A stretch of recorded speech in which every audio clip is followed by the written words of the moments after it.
बात गंभीर है, इसलिए चर्चा का विषय है। 2024 के बाद 2026 में फिर से पेपर लीक हो गया और प्रशासन हाथ पे हाथ धरा रह गया। एनटीए ने तो दावा किया था ना कि पेपर इस बार लीक नहीं होगा। ट्वीट भी हुआ था कि ये कोई विद्यालय का पेपर नहीं है जो लीक हो जाए। लेकिन इस प्यारे सरकार दुलारे एनटीए को कौन समझाए कि ये सब फिल्मी बातें हैं। आप पेपर लीक के तो छोड़ ही दीजिए, पेपर पोस्टपोन ये सब कुछ नहीं होता है विद्यालयों के पेपर में। और एक बात और थोड़ा गौर करने वाली बात है कि अब पेपर तो लीक हो गया, तो एनटीए सामने आके कह रहा है कि हम अब दोबारा जो री नीट लेने वाले हैं उसकी फीस नहीं लेंगे। मतलब आप सहानुभूति दिखा रहे हो बच्चों के लिए। पहले पीटो खुद ही, चोट खुद ही दो और बाद में मल्लम लगाने के लिए कह दो फीस नहीं लेंगे। ये क्या तरीका है।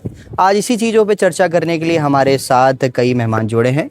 हमारे साथ जुड़े हैं इस समय अविनाश भैया, जो कि खुद प्रयागराज में एक छात्र हैं। भैया, एनटीए ने एक जगह लेगेसी बना ली है कि पेपर लीक होना ही है, छात्र उस पर विरोध भी कर रहे हैं। अब आपका इसमें क्या कहना है कि जो हो रहा है इस समय पेपर बार बार लीक हो रहा है, इस पे आपका क्या विचार है? देखिए, पेपर लीक हो रहे हैं, नो डाउट पेपर लीक हो रहा है और इस पे ध्यान देने की सख्त ज़रूरत है। अभी कुछ नॉर्म्स मैंने देखे हैं जो कि 2024 के पेपर लीक के बाद आए थे, बट मेरे को एज सच उसका कोई बेनिफिट दिख नहीं रहा है अभी भी। मतलब लग नहीं रहा है।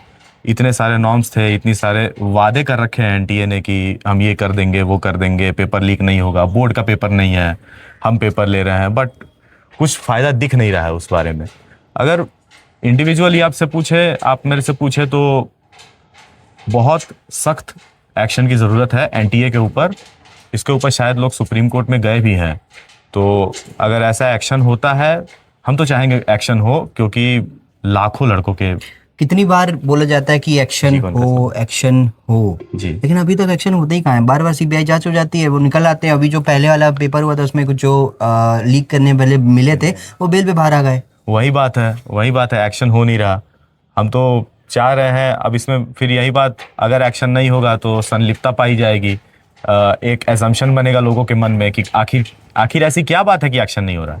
वहीं आप देखिए, अगर सरकार चाहती है, सरकार को तो खैर मैं इन्वॉल्व नहीं करना चाहूँगा, बट अगर सुप्रीम कोर्ट चाहती है तो वो किसी को भी कहीं से उठा लेती है, एक्शन किसी पे भी हो जाता है। बट ये जो सेंसिटिव चीज़ें हैं, हम कब ये समझेंगे कि छात्रों के हित के बारे में भी बात करना ज़रूरी है। 23 लाख बच्चे और करा ज़्यादा से ज़्यादा ये मैं क्या, चलो मान लेता हूँ 1000 लोग उसमें इन्वॉल्व होंगे, 2000 होंगे, गलती 23 लाख की कैसे हो गई? कोई गलती नहीं है। मैं 1000-2000 की भी बात नहीं कर रहा हूँ। अगर एक इंसान भी गलत है तो उसके ऊपर कार्रवाई होनी चाहिए।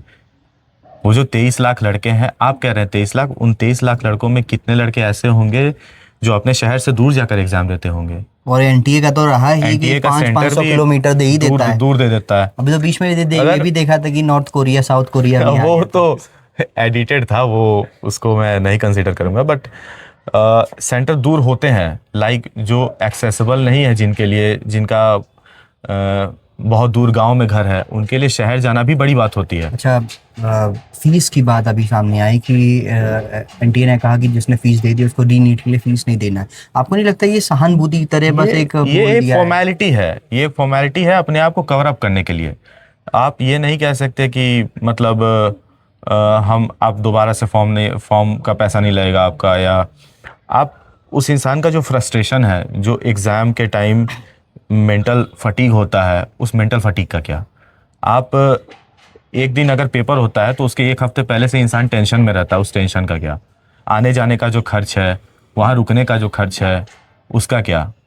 उनको कोई लेकर जा रहा है, उसकी एक दिन की मजदूरी गायब हुई, उसका क्या? बहुत सारी चीज़ें होती हैं, आप बस एक फी घटा के नहीं कर सकते। पेरेंट्स, वही कह रहा हूँ मैं। जो बाहर बच्चों के घड़ी को पकड़े हैं, बोटल्स हैं, मतलब एनटीए के रूल्स भी देखिए, कलावा नहीं पहन सकते आप, घड़ी नहीं पहन सकते, सब मतलब चेकिंग के टाइम पे बच्चों को ऐसे चेक कर लो कि ये कहीं से भागा हुआ आतंकवादी है, ऐसे चेक कर लो, लेकिन जब अंदर जाओ तो फिर खुद ही इनका सिस्टम ही खराब है। चेकिंग के बारे में तो मैं नहीं बोलूंगा, नहीं, चेकिंग होनी भी चाहिए, होनी चाहिए, लेकिन सिस्टम का क्या? सिस्टम तो खराब ही है ना। आपका नीचे से लेकर ऊपर तक का सिस्टम खराब है। आप बच्चे को चेक कर ले रहे हो, आप बच्चे को अंदर से बाहर पूरा चेक कर ले रहे हो। जो पेपर लीक हो रहा है आप उसको तो चेक करो। अच्छा, कुछ ऐसे भी बातें सामने आई कि बच्चे प्रोटेस्ट के लिए बाहर आ रहे हैं। जी। आपका इन पे क्या, क्योंकि अब 3-4 दिन में डेट आ जाएगी री की और दोबारा पेपर होना ही होना कंफर्म है। बच्चों को क्या संदेश देंगे ऐसे टाइम पे? उनको फिर से अपने सिस्टम को रीस्टार्ट करके पढ़ना चाहिए कि प्रोटेस्ट में लगना चाहिए? टाइम नहीं, मैं बच्चों को बोलूँगा प्रोटेस्ट में कोई फ़ायदा नहीं है। मैं ये नहीं कह रहा प्रोटेस्ट नहीं होना चाहिए, बट प्रोटेस्ट जिनको करना चाहिए वो ऑलरेडी कर रहे हैं। बच्चों को मैं यही सलाह दूंगा, एटलीस्ट आप अपने रिवीजन पर ध्यान दो। आपके पास थोड़ा और एक्स्ट्रा टाइम है, आई नो मेंटल फटीग है, बट आप अपने पेपर पर ध्यान दे सकते हैं। You should revise.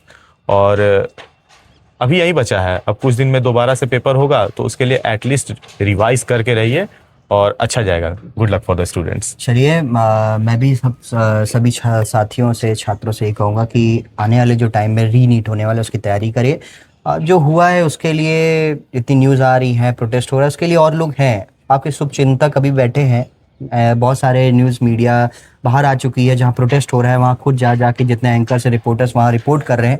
अभी मुझे लगता है आप लोग को रीनीट की तैयारी करनी चाहिए। जय हिंद, जय भारत।